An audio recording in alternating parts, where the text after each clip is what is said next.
Hello, I'm David Anderson, sitting in for Mandy McLeod. Welcome to Straight Talk, brought to you by Straight Furrow.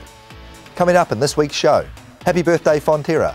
The Dairy Co-op celebrated its 10th birthday by putting on a mass barbecue and dishing out free ice creams to people all over New Zealand during Labour weekend. We ask, what has the past decade of Fonterra delivered to farmers and the country? Northland Regional Council Chairman Craig Brown recently lashed out at dairy farmers who continue to pollute rivers and waterways, calling them arrogant and lazy. Is this a fair call or foul? And the new look MAF, it now incorporates fisheries and 233 fewer jobs. But will it deliver, or is it merely going back to the future? Joining me today is Steve Murphy, Fonterra's Head of Milk Supply, and Ciaran Tully, Chairman of Federated Farmers Share Milkers Section. It's official, Fonterra is celebrating its 10-year anniversary, and it's been partying hard across the country. Born out of the merger of New Zealand Dairy Group, Kiwi Dairies and the Dairy Board, the fledgling company got off to a shaky start. Old rivalries and past allegiances were corralled under the Fonterra umbrella. But a decade on, the joy of record milk payouts and export returns on the one hand have to be weighed up with the growing criticism of Fonterra's environmental record, competitor angst and concerns over the price of milk for Kiwi consumers. Has it been a success? Steve, Fonterra's been in existence 10 years now. Yeah. How do you think it's gone over the 10 years? I mean, it's probably a hard question to ask someone from Fonterra, but you know, the perception between farmers, customers, and New Zealand in coal. Well, I think probably that the best way to judge it is to turn around and say, let's have a look at last season's result. You know, that's I guess the culmination of 10 years worth of work in terms of bringing the disparate cooperatives together and achieving something in the global marketplace. And I think last year's result was fantastic. You can probably throw in there the 10th birthday party. Look how you know, it was fantastic to see the public out there enjoying Fonterra with Fonterra, which was great. Ciaran, from a Federated Farmers or farmer perspective, Fonterra, you know, it's the big boy on the block, obviously, and it can often be up for criticism and that sort of thing. But perception with farmers, how is the relationship between Feds and farmers wider with Fonterra? I think it's generally good. Farmers are very proud of Fonterra and what it's been able to achieve. And I wish more farmers from New Zealand could see overseas what happened, because if you lose control of your industry, as has happened in other countries, especially England where I came from, it fragments the industry and the farmer is usually worse off. Whereas in New Zealand, I think it's held in really high regard because farmers have been able to work together to create a cooperative that benefits everybody. I think the cooperative model, everybody shares the result and they pool the resources so you can create some streamlined systems where people are singing off the same sheet. Overseas, where industries have become fragmented, costs have increased, and in particular in the UK, their milk prices have been picked apart by the supermarkets. Milk supply is going really well at the moment, I understand. Fantastic. The season's going well. So is that all over the country, or? Yeah, well, across the country, it's 12% in the North, South Island and about 9% of the North, and altogether somewhere around about 10.5%, 11%. So we're up right across the country. So that's based on just climatic conditions and so is it? I think the culmination of the cows came into the season in good nick, and then we've had some great spring weather, so it's been fantastic. Yeah, and just recently this week, Fonterra announced just a little downgrade in its forecast for 2011-12. Why was that? I think if we look at GDT, for example, over the last few months, it's been down. So I think the last 8 auctions have had a decline. Yep. There's been one small lift in that. I think if you look at things like the volatility that still exists and things like the exchange rate, it's a prudent move to turn around and to put a good signal out there that turns around and says, hey, this is the way we're reading it right now. So that's exactly what it is. Yeah. Ciaran, I mean, there has been this little downgrade, but in reality, or if we put it in perspective, the payout is still looking very strong, isn't it? It's incredible, and I mean the advanced payout of $4.40, you know, that was the final payout a few years ago. I have a friend just come back from the International Dairy Federation meeting in Italy, and the world is crying out for a low footprint, high protein product, of which New Zealand milk is a prime example, and they're looking for around 200 million tonnes extra over the next 15 years. That's huge growth for our industry, and farmers should have some real confidence in the future. I think that's a great comment. You know, I mean, even though we've got a decline in the current season forecast price, but our forecasts going forward are still the same as what they've been. We're very, it's a great future as far as we're concerned. Yeah, Ciaran, I heard Sir Henry van der Hayden, when announcing the slight downgrade, just saying that this was a key signal to farmers to let them know that, well, things are still reasonably strong, but they need to be careful and that sort of thing. Your advice? That's a good comment, and I think Sir Henry said a couple of years ago that the only certainty in the future was volatility. And we've seen the high, we've experienced that, we're all enjoying it, long may it last, but we do realise that that was an extreme high, and perhaps farmers should be a bit cautious with their spending. Probably banks would like to see a bit of money drop back through their letterbox, and we should be mindful of that. So it's great to have a good payout now, but be aware of that volatility in the future. Steve, over the last wee while, Fonterra's looking at its trading amongst farmers proposal. Can you give us an explanation of exactly what that is? Trade amongst farmers is a proposal that allows both farmers, as well as having if you like, a fund available for the public to be involved in Fonterra's share price. So there'll be a market for farmers direct, and there'll also be a market that's allowed to trade in the economic rights as opposed to own shares. They won't be able to own shares, but they'll be able to take part in, I guess, the fortunes of Fonterra, whether those are up or down. So that's what trading amongst farmers is about. What it does for us is it removes redemption risk. Right. So it ensures that our balance sheet can remain strong, even at times where perhaps farmers are sort of feeling the pinch and might want to, if you like, ditch their shares. There'll be a market for that to be able to go into. Ciaran, there has been a little bit of concern among some farmers about TAF and what it may or may not mean. What is Federated Farmers, in your own view, on the TAF proposal? I think it's good that Fonterra has taken steps to address the issue of capital redemption, but where farmers have a concern, while supporting TAF in principle, they need to be sure of the finer details before they agree to it to go through. And part of the fund that Stephen's described is the shareholder fund and the custodian, and farmers are hopeful that that custodial box, we've told it's a locked box that nobody can get into it. Well, you put some money in a kid's money box, the first thing he wants to do is get into it, and farmers want to make sure that they can have access to their funds and nobody else, because the key parameters of Fonterra are 100% ownership by the farmer shareholder and 100% control. Sure. Stephen, so far as Fonterra going out and talking about it, I take it the company's all around the country now talking to farmers. So what's the process at the moment? So we have just been out, so we've had a round of director meetings where the TAF proposal was discussed in some detail. I would turn around and say that we're very aware of the farmer concerns. There is some work to be done to make sure we get the detail that we talked about just a second ago absolutely nailed down, so that people are aware of what it is, and we can then go out and talk the detail as opposed to being able to talk just conceptual. And we'll be doing that in not too distant future. So the other point I think is really important to make is that the 100% ownership, the board, the management, everybody is absolutely on board with that. That's a non-negotiable fact, and there's a massive amount of due diligence going in through several streams, so through the Shareholders Council, through the board, and within management, to turn around and say, let's make sure that we test that lockbox and make sure that absolutely 100% ownership stays forever. So that's what we're sort of working towards. Right, sounds like there's a lot of work going on there at the moment. There's huge in amount, relation to milk growth and potential for overseas, Fonterra has looked at overseas, yes. China and India. Is that a bigger part of the company's sort of growth in the future? It is an important part of our future.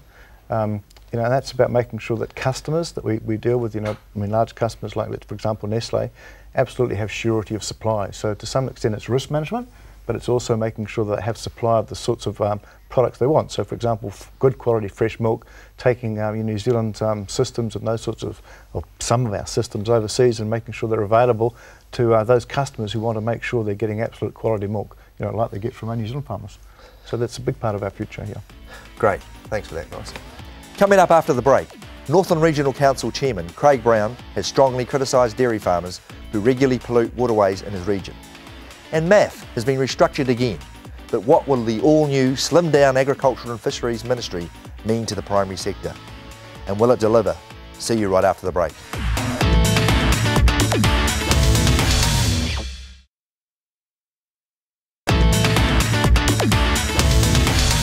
Welcome back to Straight Talk, brought to you by Straight Furrow. Northern Regional Council Chairman Craig Brown has condemned the arrogance of dairy farmers who continually pollute land and water. His comments follow on from the latest monitoring results.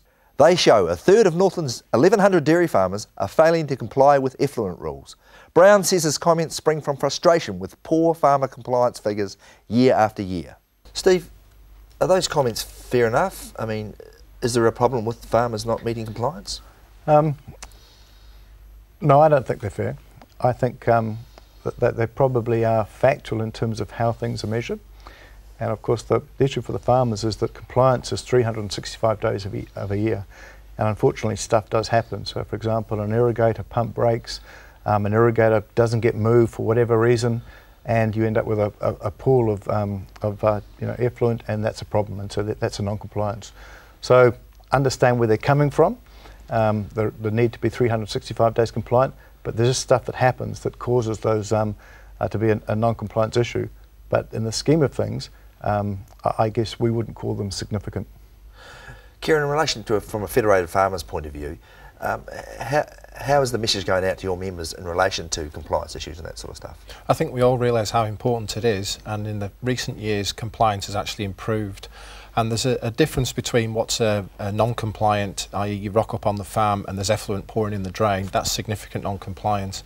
But where we're having problems is with some regional councils. They're saying it's non-compliant and it comes down to an interpretation of the rules. And federated farmers are trying to work with the likes of Dairy NZ and Fonterra and other dairy companies and the regional councils to all understand what those rules are and the practical interpretations of them. I had a friend spent significant money recently on a new effluent system. He tried to get his regional council to advise him on it. They wouldn't tell him what to do, and when he put it together over a 2-year period, they told him it was wrong.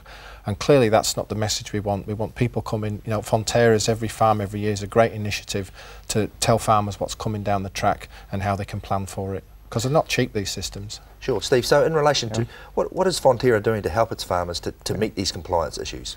So within my team we have a team of specialists. We've got about close to 15 what we call sustainable dairy specialists, and those are a team that's out there absolutely advising farmers around the sorts of issues we just talked about, in terms of what sort of effluent systems will, I guess, cater for the current rules, but also try to turn around and get an idea on where we think it's going as well. So we're out there advising farmers through the Every Farm Every Year program. Anybody that believes they have an issue gets in touch with one of our guys, and we schedule a meeting with them, and we end up hopefully having a fully fledged nutrient plan in place by the time we leave. Ciaran, in relation to Fonterra, would it not be sending a lot stronger message if they said to farmers who transgress that they're not going to pick up their milk? How would you think about that? I think if you've got a system that should normally work and you've just had, like Steve says, an off day, there should be, you know, some allowance made for that. But if you're clearly an offender, a persistent offender, you know, drink drivers get sent away. I'm not saying that should be the same for a dairy farmer, but it needs to be treated seriously. It is a serious issue. Speaking of serious issues, this week we've just had the Maui gas line, which has caused major issues for Fonterra, who I have to say are acting really fast to do it. What is your advice to farmers, because they've been told that, you know, the milk can't be processed, so they need to get rid of it? What's Fonterra doing, and what has to happen here? So I guess what we kicked into action yesterday, and we sent text messages out. We put some advice up on our webpage, and we also sent individual emails to all the farmers affected. But I think it's about 5,500 in the top of the North Island, so quite a few of them. And part of those messaging was we actually give them basically a cheat sheet on how best to handle the milk through their effluent systems. So we give guidelines in terms of how it should be diluted, you know, spraying onto paddocks, how much you can actually spray in one area before you move the irrigator. So we give them a whole list of things that we turn around and do that will mitigate the effects of that milk going on to pasture. Ciaran, federated farmers, are you out helping your members with these similar sort of messages? Yeah, backing up what Steve says basically, but I would like to say, you know, I milk cows today, and it's soul destroying to milk the cows and just drop it on the floor into your effluent system. It's just, it's no use crying over spilt milk, but it's very difficult. And I think that's a really good example of how the industry is actually getting on the front foot and dealing with an issue which could be potentially quite damaging if you know, milk gets into waterways. So how do you think, how fair does farming get, you know, from the critics of it who criticise farmers, you know, the dirty dairying again? I mean, I think it gets a bum run sometimes, don't you think? Yeah, I think so, and I'll take up Ciaran's point that he made earlier on. You know, there's definitely a different attitude out there. I mean, farmers are very aware of the consequences of their actions. I guess I should rephrase that slightly in terms of the vast majority of farmers. I mean, we do have guys out there that aren't aware of what they should be doing, and we take a very strong approach with those guys. We absolutely work with them, and I guess at the end of the day, you know, if it continues to be a problem, then the council gets involved and people like MAF get involved, for example, for an animal welfare issue and those sorts of things. But we take a very strong stance with those guys and work pretty hard to turn around and say, you've got to change your practices. So there's definitely a mindset change out there that turns around and says these things are serious and they are issues we have to work hard on. And I think Teo, when he came in, had said, we need to get the public on side. They need to realise we actually are doing a pretty good job out there. So we just need to get that small base sorted out. And I think there'll be a different impression of dairying in New Zealand. Right. Speaking of MAF, Ciaran, just announced this week the merger of the ag, fisheries and forestry, again, sort of a back to the future, if you like. Wayne McNee, the Chief Executive or Director General of MAF, said that the new MAF is going to act as a gateway to the primary sector for agriculture. How important is that gateway to government? I think the important thing is, from a farming point of view, is the biosecurity, and I think with the restructuring of jobs, nobody likes to lose a job, but I understand there was a number of vacant positions there. But it means that they're all thinking along the same lines. They'll streamline their operation and their processes, and when you've got them all working together, not in silos, I'm sure you'll have a better outcome. Obviously, access to government, particularly through trade issues and international stuff, is vital. So how important is it, that relationship with the government departments like MAF?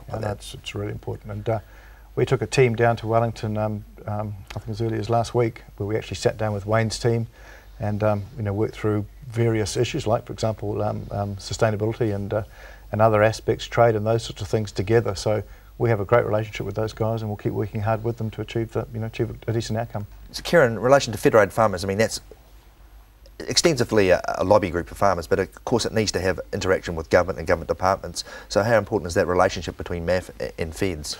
It is vital, and it's fair to say in the past it's been a bit fragmented, in particular with animal welfare. But we've had assurances from MAF that in spite of reduction in staff numbers, they're still going to keep the same high profile with animal welfare, and we support that. And we sense a new broom sweeps clean, and we're looking forward to working with them collaboratively to lift everybody's game.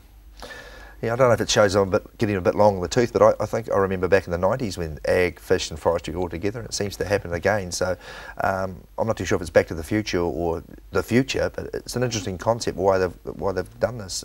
Any thoughts on that? I think any industry and any business has to keep turning the wheel to make sure it's all still working efficiently. And it's whether Fonterra built an extra factory to cope with milk supply or other issues, but it's important to keep reviewing your operation and make sure it's running at the peak of efficiency. Yeah. Steve, there is some concern, or maybe about any sort of restructure with MAF with the biosecurity issue, because that's a real key point for New Zealand agriculture, is biosecurity is probably paramount. Is there any sort of unease or thought of loss of quality there? No, certainly the discussions we had down in Wellington a week and a half ago, the biosecurity came up and was a big part of those discussions. So I absolutely think Wayne and his team realised the importance of that, tied in with things like NATE, for example, and are really focused on making sure they deliver what's required in terms of protecting our basically the engine of the economy. So yeah, it was good discussions. Great, it's good to hear. Yeah. Thanks very much. Coming up after the break, we asked Ciaran and Steve to tell us what's got them excited during the past week. Will it be a rant or will it be a rave? Join us after the break.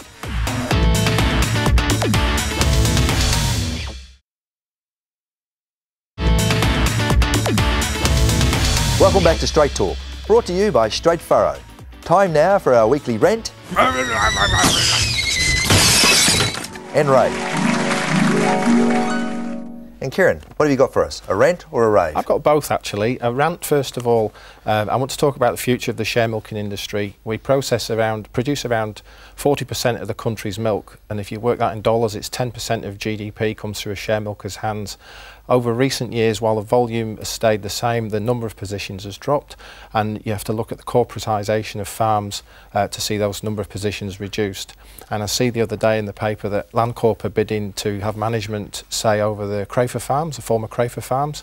And what I'm saying is a rave would be to put some share milkers on there. Let's get some Kiwi farmers in those farms to run them successfully. They're in business for themselves, they're motivated, they're far more motivated than people with no mortgage on their back, and they'll produce extra profit for those farms, for the people that own those farms, and ultimately New Zealand. And my rant would be to continue in the future. If those share milkers can't build enough equity, over the last 100 years it's a system that's worked very well. where are they going to get the money from to buy from the farmers who want to sell in 10 years' time? Great thoughts. Thanks, Ciaran. And Steve? Yeah, they're good thoughts. I guess mine's a rant and a rave. I think what it's a pretty interesting week right now. The All Blacks, that was fantastic. Absolutely. So it was really good. Record payout from Fonterra, and that was really, really good stuff. And then the birthday party, which was absolutely fantastic. It's great to get involved with the New Zealand public and all those sorts of things. And then, of course, we've got the slight downside of the pipeline and a slight fall in the announcement of price. So overall, fantastic 10 years, great party. I'm glad everybody enjoyed it. Great payout, great way for Andrew to leave the industry in terms of being top of the pop sort of thing. And then I guess a slight disappointment with the payout this week. But in the scheme of things, not huge. And like Ciaran said, if you look at previous years, the price is still reasonable. It's up there. And then fantastic win for the All Blacks. On that theme, I'm going to go with the All Blacks too. I mean, I talked about it last week, but actually after 24 long years, well done Sir Richard and the boys. Fantastic stuff for New Zealand. I think the whole country can take a bow. We've been absolutely fantastic ambassadors to the world. We've shown off not only rugby, but our culture, our country, our business, our tourism, and I think we can really take a collective bow in New Zealand. Well done. Ciaran, you want to talk about water quality? Yeah, it's the water quality issue. It's a collective thing, and if you're a Northland dairy farmer, Southland dairy farmer, somebody charged with cleaning up industrial waste, or a fisherman cleaning his boat between rivers, or a council discharging into the river, we all have a collective responsibility to clean up our waterways. It will happen, but it's not going to happen in a political term. It's a generational thing. It is. It's a generational thing that I think we all need to take responsibilities for, not just certain sectors of New Zealand, but the whole of New Zealand. Absolutely, and I think we talked earlier on about the change in mindset, and certainly with my guys out in the field, we can absolutely attest to the fact there is a change in mindset out there, and probably because of a younger generation coming through and their views on farming and those sorts of things. So I think it's happening within the agricultural sector. There's a different mindset out there with regards to environmental issues, and I think Ciaran's made a good point. It's that we need the same mindset right across New Zealand. Councils and obviously the urban population. So it's happening, but it is. We've got to work together to make it happen. It won't work without us all working together, and certainly that's our focus, is to work with those Raphidius farmers, work with the councils, work with feds, to turn around and say together we can make the difference. And there's definitely a will out there. There's a strong will out there to turn around and say we need to get the right sort of support for the likes of Fonterra. It's a great company, and it's great for New Zealand. Absolutely it is, and I think that's a good point, Ciaran, that I think we need to let farming actually get the praise it deserves in the areas that it is cleaning up in a lot of the area, which it is doing a lot of good work, and it doesn't get the kudos for it. No. Your thoughts? No. I agree. There's people planting trees. We've 99% of farmers have fenced their streams off. Lots of planting going on, and awareness too. 20 years ago, the effluent thing was in the drain, but many farmers have looked at the value of the nutrients in that, apply it to their land, and they save their input costs, reduce their footprint. It's got to be good. And Steve, I mean, Fonterra, it's got its team of people out working, and they work with farmers and councils and other areas. Absolutely. And you continue to do that. I mean, where do you think the key focus is for your work to help that improvement with compliance issues and so forth? Well, I think the main point is on farm, is to work with farmers around things like nutrient plans. That Ciaran made a really good point there, that a lot of this is about economics. At the end of the day, we can show that by utilising your effluent efficiently, you can save yourself money, and that's a real key to this, is to turn around, because that's what's going to drive the improvements. Yep. And then working with all the other stakeholders. So we've got a team focused on the, if you like, the wider stakeholder group, the urbanites and those sorts of things, in terms of making sure agriculture is recognised, and especially dairying. Working with the councils around, obviously they need to get improvements through because they're getting pressure from their constituents. How do we work with them? How do we make sure that those the rules that they want to apply actually are practical and achievable and make sense? So that's a key focus for us, is to make sure that we influence such that they are practical rules and achievable rules. It's a very important part for us. But I don't know whether I can stress it enough. There's definitely a will out there, and a lot of what we're doing is trying to make sure the tools are available for farmers to actually do what they want to do right. That's the key, I think. Yeah, no, I think there's some good work going on. I think Steve makes a really good point about it's not only ecologically sensible, there's actually some dollars and cents in for farmers doing that sort of stuff, nutrient budgets and that sort of thing, isn't there? Yeah, and there's lots of stakeholders involved in the industry, but at the end of the day, the farmer is the one that writes the cheque out, and he's going to do something if you can show him there's a dollar in it. I mean, I think we're all more environmentally aware now, but you put some dollars in front of anybody, if they can make a saving for their business, it's good for them and it's good for everybody. Great. Hey, thanks very much. We just should emphasise that a lot of farmers out there, it's not just about dollars, it is actually doing the right thing. And that fits in pretty well with our views. You know? I mean, it requires spending money and you can get some return on it, but the guys are out there turning around saying we need to do the right thing. So it's great. Great. And doing the right thing, I think, is exactly how we should leave it. Thanks very much, gents. Thank you. Thank you. Well, that's it for this week's edition of Straight Talk, brought to you by Straight Furrow. I'd like to thank my guests, Steve Murphy and Ciaran Tully. And thanks to you for watching. Remember, check out the show online at our website. Mandy will be back in the chair next time. Until then, enjoy your week. And thank you, Sir Richie and the boys in black, for a job well done.